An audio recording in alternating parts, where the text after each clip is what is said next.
Good afternoon.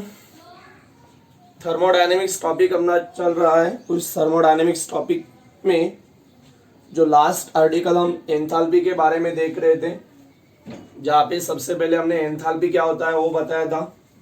Enthalpy का mathematical expression जो H equal to U plus PV होता है, दैट मीन्स एंथैल्पी सम रहती है internal energy and pressure volume type of energy की। उसके बाद एंथैल्पी के डिस्क्रिप्शन में हमने एंथैल्पी चेंज का जो इक्वेशन था वो फाइंड आउट किया था, वो डिराइव किया था delta H equal to delta U plus P delta we.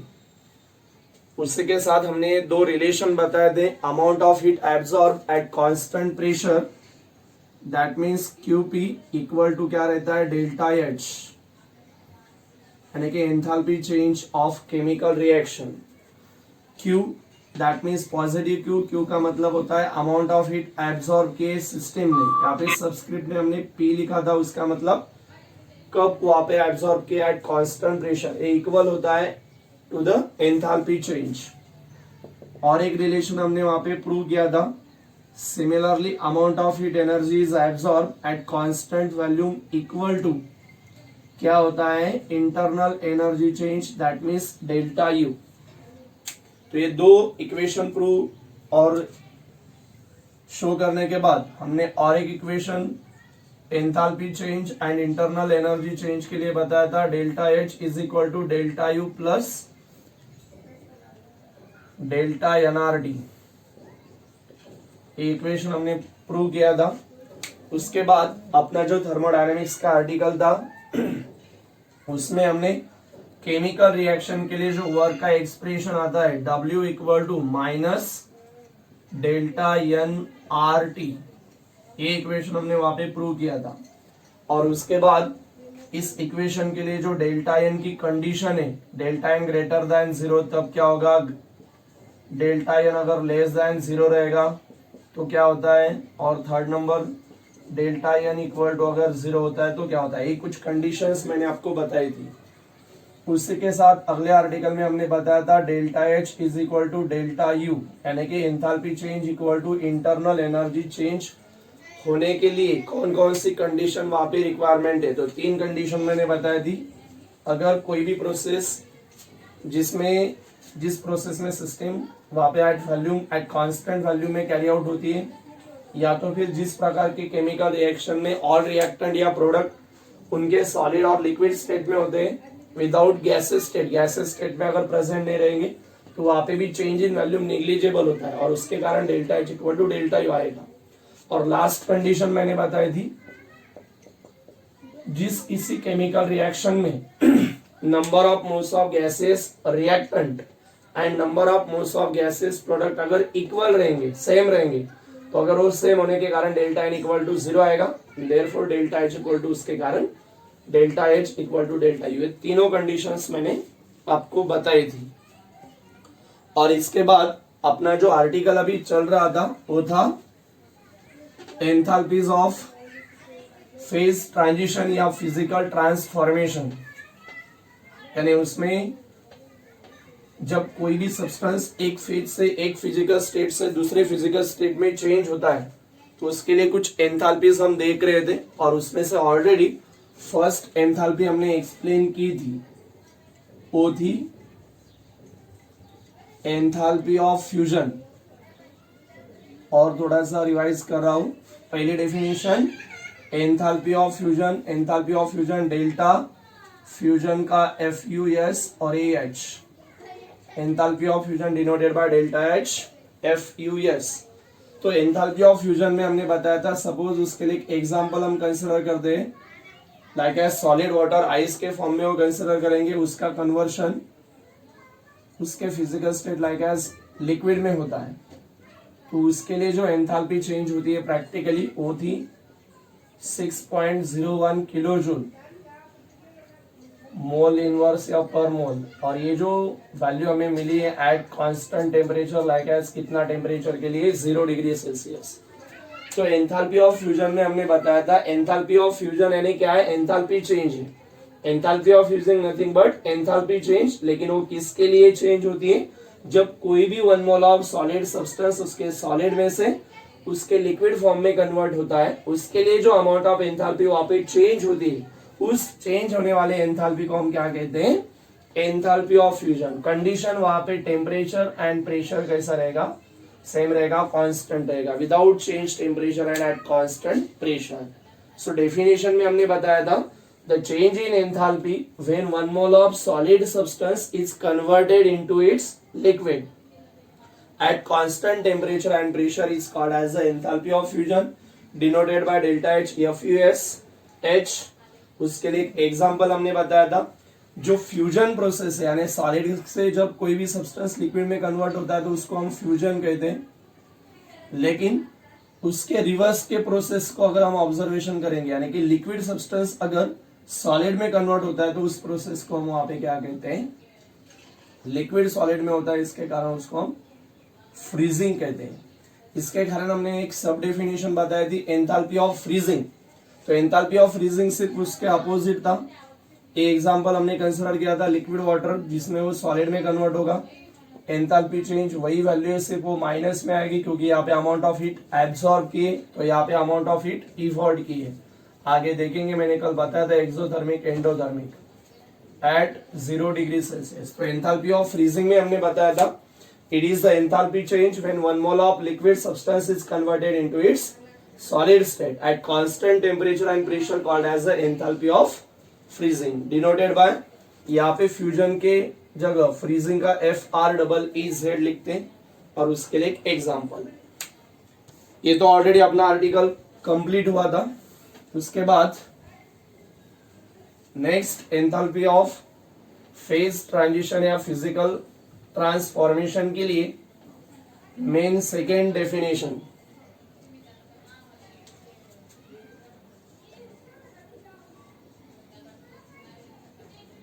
Enthalpy of vaporisation.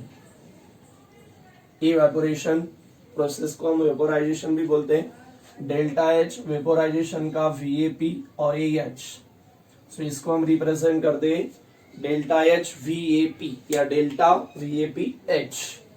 अभी एंथैल्पी ऑफ वेपोराइजेशन, जब कोई भी सब्सटेंस लिक्विड फिजिकल स्टेट में से उसके वेपर में, यानी उसके गैसेस स्टेट में कन्वर्ट होता है, तो उसको हम कहते हैं वेपोराइजेशन, या इसको हम क्या कहते हैं, इस प्रोसेस को इवेपोरेशन। इवेपोरेशन या तो फिर वेपोराइजेशन। तो हमें देखना है अभी एंथैल्पी ऑफ वेपोराइजेशन। तो और एक बार हम वही एग्जांपल कंसीडर करेंगे, लाइक एज हमने 1 मोल ऑफ वाटर कंसिडर किया है, जो कि अभी उसके लिक्विड फॉर्म में प्रेजेंट है। लिक्विड फॉर्म में प्रेजेंट होने के बाद उसको हमने क्या किया है, मेल्ट किया, सॉरी उसको बॉइल करेंगे हम। H2O लिक्विड का कन्वर्शन उसके गैसेस स्टेट में, उसके वेपर में होता है। देन डेल्टा H, उसके लिए जो एंथैल्पी चेंज होती है, सपोज 40.7 किलो जूल। यहाँ पे टेम्परेचर होगा at constant temperature like as 100 degree Celsius. यहाँ का हम कौन सा टेम्परेचर कंसिडर कर रहे हैं, 100 डिग्री सेल्सियस। तो like as 100 degree Celsius temperature पे अगर हम देखते हैं तो ये वैल्यू यहाँ पे आएगी। 0 डिग्री सेल्सियस के लिए वो अलग आती है, 25 डिग्री सेल्सियस के लिए वो अलग आती है। तो एक कौन सा भी टेम्परेचर हम वहां पे कांस्टेंट कंसिडर करते हैं, लाइक एज हमने यहाँ पे 100 डिग्री सेल्सियस लिया है। तो यहाँ पे अगर हम देखते हैं तो 1 mole of substance like as water, जो लिक्विड फॉर्म में प्रेजेंट है, उसका कन्वर्शन उसके गैसेस स्टेट में, यानी उसके वेपर स्टेट में होता है। तो उसका लिक्विड फॉर्म में से गैसेस स्टेट में, वेपर स्टेट में कन्वर्शन होने के लिए यहाँ पे कुछ अमाउंट ऑफ एंथैल्पी चेंज हो रही है। जैसे कि यहाँ पे 40.7 किलो जूल एंथैल्पी यहाँ पे चेंज होती है। कंडीशन, टेम्परेचर वहां पे कांस्टेंट है 100 डिग्री सेल्सियस, और प्रेशर भी कांस्टेंट है। सो एंथैल्पी ऑफ वेपोराइजेशन के बारे में अगर हम देखेंगे तो हम डेफिनेशन बता सकते हैं। एंथैल्पी ऑफ वेपोराइजेशन और एक बार क्या है, डेल्टा एच है, यानी कि एंथैल्पी चेंज इन एंथैल्पी है।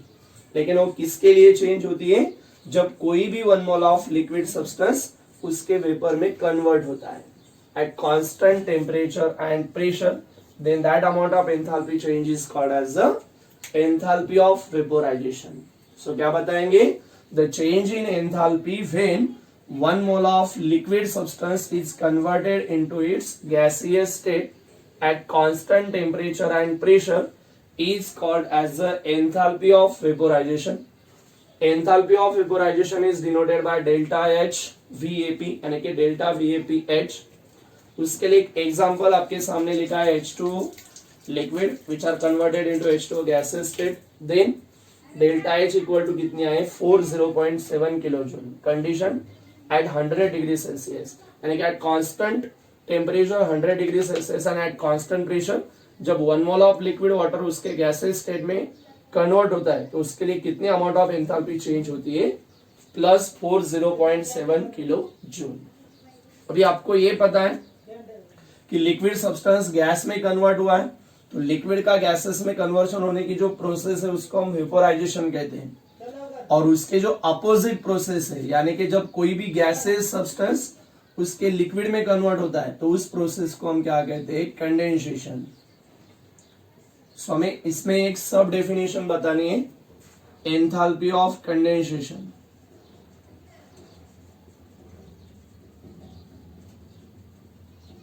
सो एंथैल्पी ऑफ कंडेंसेशन कंडेंसेशन का CONH. तो सिर्फ जो ऊपर का ही एग्जांपल है वही हम कंसिडर करेंगे और रिवर्स फॉर्म में होगा जिसमें अभी वो सब्सटेंस लाइक एज वाटर अभी उसके गैसेस स्टेट में उसका कन्वर्शन लिक्विड फॉर्म में होता है.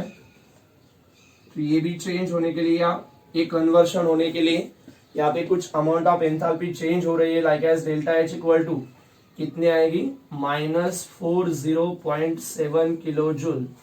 Condition at constant temperature like as 100 degree Celsius. तो यहाँ पे देखा जाए तो एंथैल्पी ऑफ कंडेंसेशन का मतलब होता है ऐसी एंथैल्पी चेंज किसके लिए होती है जब 1 मोल ऑफ गैसेस सब्सटेंस उसके गैसेस स्टेट में से किस में कन्वर्ट हो रहा है लिक्विड स्टेट में. तब उसके लिए जितनी सारी अमाउंट ऑफ एंथैल्पी वहां पे चेंज होती है then that amount of enthalpy change is called as enthalpy of condensation. So इसमें subheading enthalpy of condensation the change in enthalpy when 1 mole of gaseous substance is converted into its liquid state at constant temperature and pressure is called as the enthalpy of condensation denoted by delta condensation का CON और ये H. उसके लिए example plus का मतलब होता है अगर डेल्टा H के साइन आगे हम देखेंगे प्लस का साइन मतलब वहां पे हीट एब्सॉर्ब किए एंडोथर्मिक रिएक्शन. माइनस का साइन वहां पे हीट रिलीज किए ई फॉल्ट किए मतलब एक्सोथर्मिक. तो ये उसमें मेन 2 नंबर की डेफिनेशन है enthalpies of phase transition enthalpy of physical transformation. उसके लिए अगर हम देखेंगे तो ये दूसरी डेफिनेशन उसके लिए मेनली हम देख रहे हैं enthalpy of vaporisation. Okay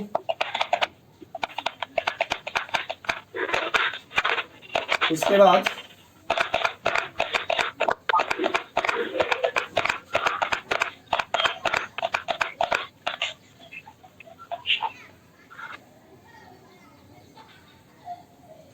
main 3rd number की डेफिनेशन हम देखने जा रहे हैं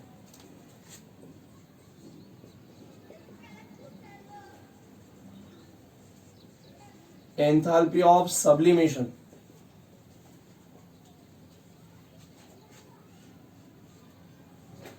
सब्लिमेशन का SUB. अभी सब्लिमेशन क्या होता है आपको पता है.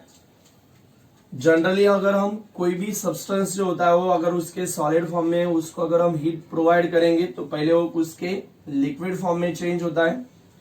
लिक्विड सब्सटेंस को और more amount of heat energy अगर हम प्रोवाइड करेंगे तो उसके गैसेस स्टेट में कन्वर्ट होता है. एक जनरल चेंज हमें पता है ये सॉलिड सब्सटेंस को जब हम हीट सप्लाई करेंगे कन्वर्टेड इनटू लिक्विड फॉर्म और लिक्विड और को और अगर more amount of heat provide करेंगे तो उसके गैसेस स्टेट में आता है. उसके बाद अगर हम किसी भी गैसेस सब्सटेंस की जो हीट है वो अगर रिमूव कर दे यानी उसको अगर कूल करेंगे तो गैसेस सब्सटेंस लिक्विड में कन्वर्ट होता है और अगर कूल करेंगे तो उसके सॉलिड फॉर्म में कन्वर्ट होता है. लेकिन कुछ सब्सटेंस है जिनको हम सॉलिड फॉर्म में अगर हीट करेंगे तो उसका कन्वर्शन डायरेक्टली उनके गैसेस स्टेट में होता है यानी वो सब्सटेंस सॉलिड में से डायरेक्टली गैसेस फॉर्म में गैसेस स्टेट में कन्वर्ट होते हैं. तो जिस किसी प्रकार के प्रोसेस में सॉलिड सब्सटेंस का कन्वर्शन डायरेक्टली उसके गैसियस स्टेट में होता है without change from the liquid state, then that type of process हम उस प्रोसेस को हम क्या कहते हैं, actual sublimation. The process in which solid substance are directly converted into its gaseous state without change from liquid are called as the sublimation. और इस प्रकार का जो सब्सटेंस रहेगा उसको हम कहते हैं सब्लिमेटेड सब्सटेंस। हमें अभी एंथैल्पी ऑफ सब्लिमेशन देखना है। एंथैल्पी ऑफ सब्लिमेशन अगर हम देखेंगे तो उसके लिए और एक एग्जांपल हम वाटर के लिए कंसीडर करेंगे। H2O जो अभी हम सबसे पहले सॉलिड स्टेट में कंसीडर करेंगे, उसका कन्वर्शन डायरेक्टली अभी किस में हो रहा है, गैसियस स्टेट में, वेपर स्टेट में।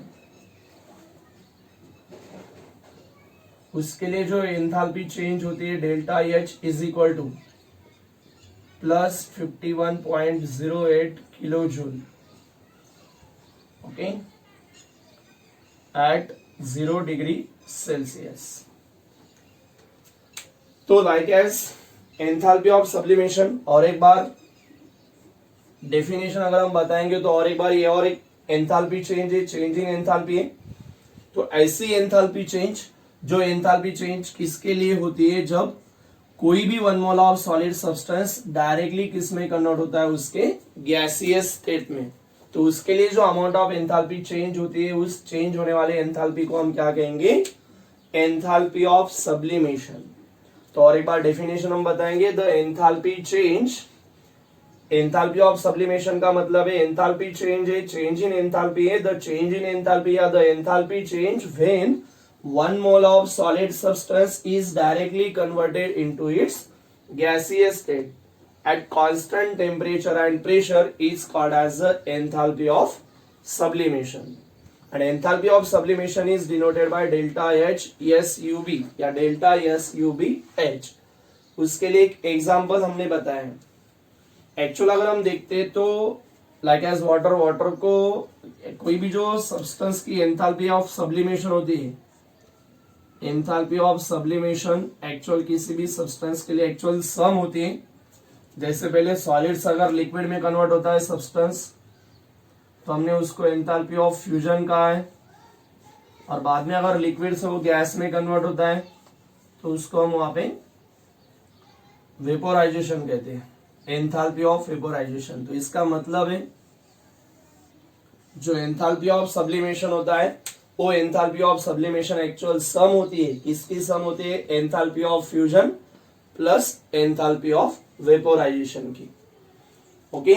तो इस तरह से अगर हम देखेंगे तो जो वाटर का एग्जांपल हमने कंसीडर किया है, उसमें सबसे पहले हम क्या कंसीडर करेंगे, H2O जो अभी सॉलिड फॉर्म में प्रेजेंट है, उसका कन्वर्शन एक्चुअल किस में हो रहा है, H2O लिक्विड में।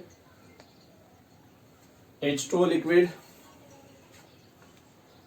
लाइक एज डेल्टा H, यहाँ पे लिख रहा हो डेल्टा, सॉलिड का कन्वर्शन लिक्विड में होता है तो उसको हम फ्यूजन कहेंगे। सो FUSH यानी कि enthalpy of fusion equal to at 0 degree Celsius, मैंने बताया था कल, उसका जो वैल्यू होता है प्रैक्टिकली 6.01 किलो जूल पर मोल, यानी कि मोल इनवर्स। कंडीशन हम टेम्परेचर वहां पे कौन सा ले रहे हैं अभी, 0 degree Celsius, okay.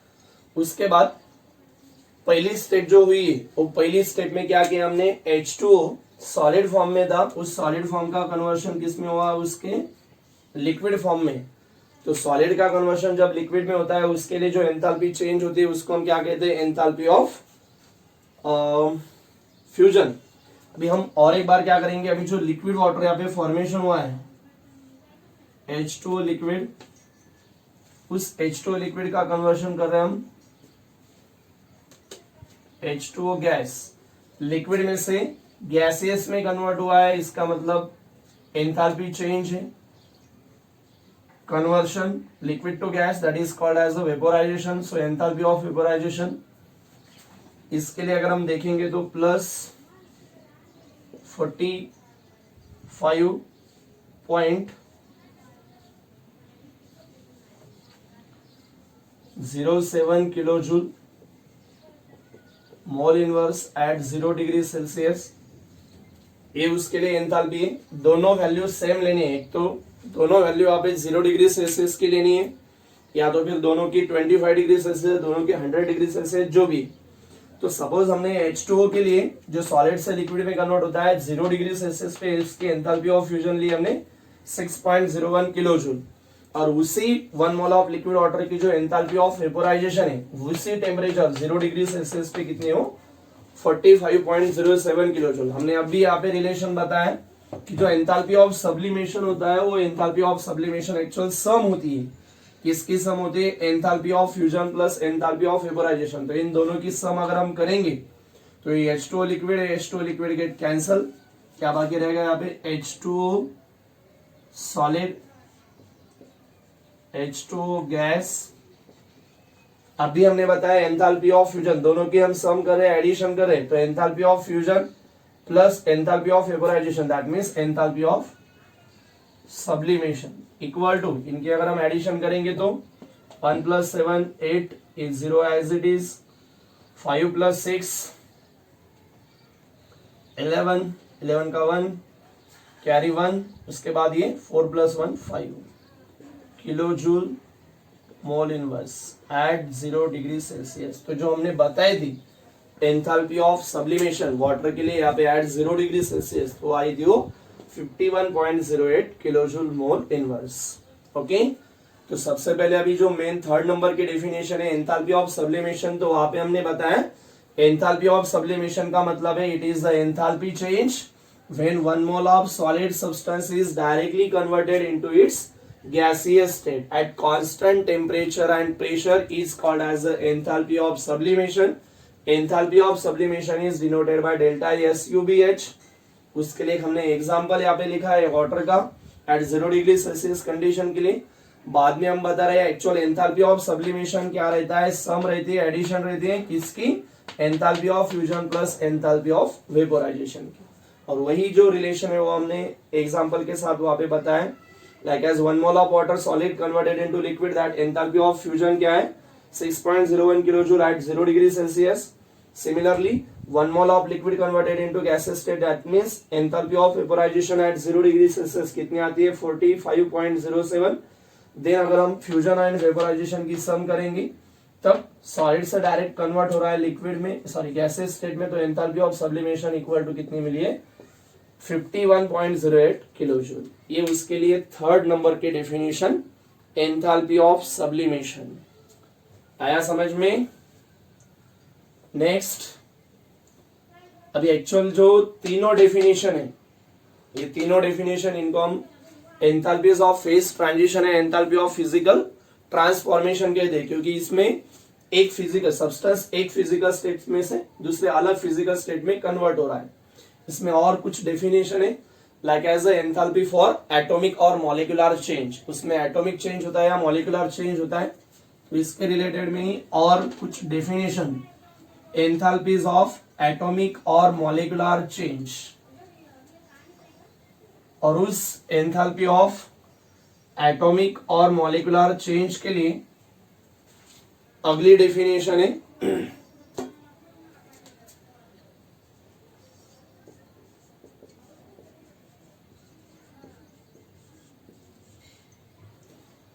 enthalpy of atomization।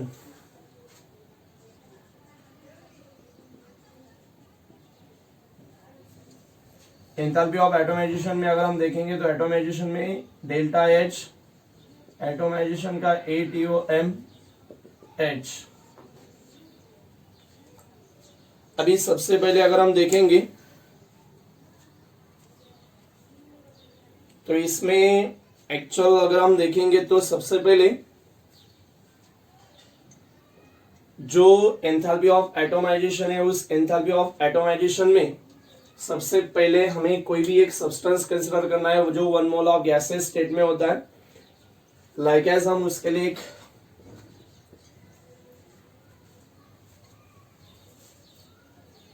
Sodium consider करें, 1 मोल ऑफ सोडियम। उस 1 मोल ऑफ सोडियम का, एक मिनट,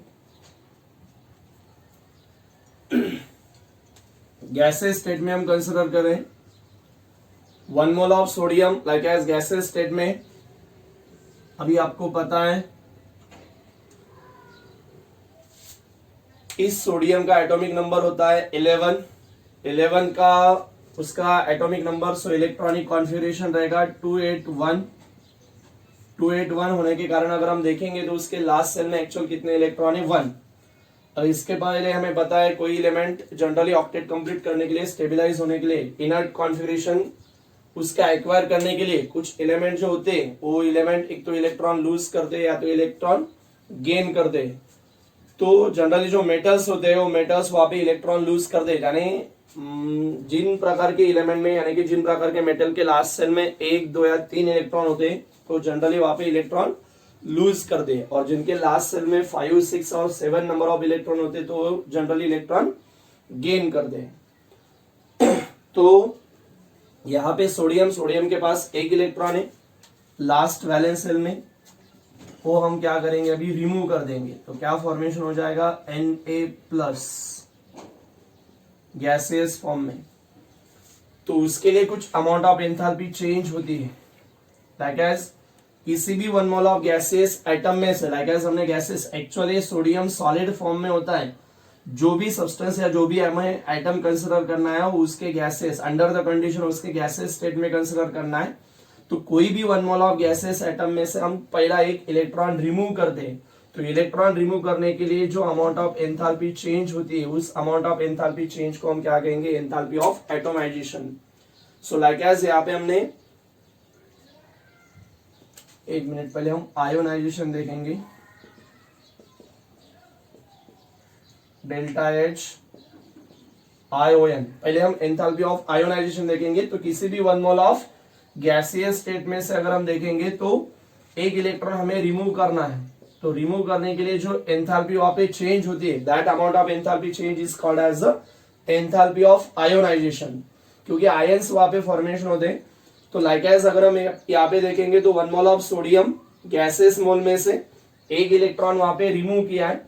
जब कोई भी सब्सटेंस या एलिमेंट इलेक्ट्रॉन लूज करता है, डोनेट करता है, तो उस पर उतना पॉजिटिव चार्ज आएगा। 1 इलेक्ट्रॉन लूज करेगा तो 1 पॉजिटिव, 2 लूज करेंगे तो 2 पॉजिटिव।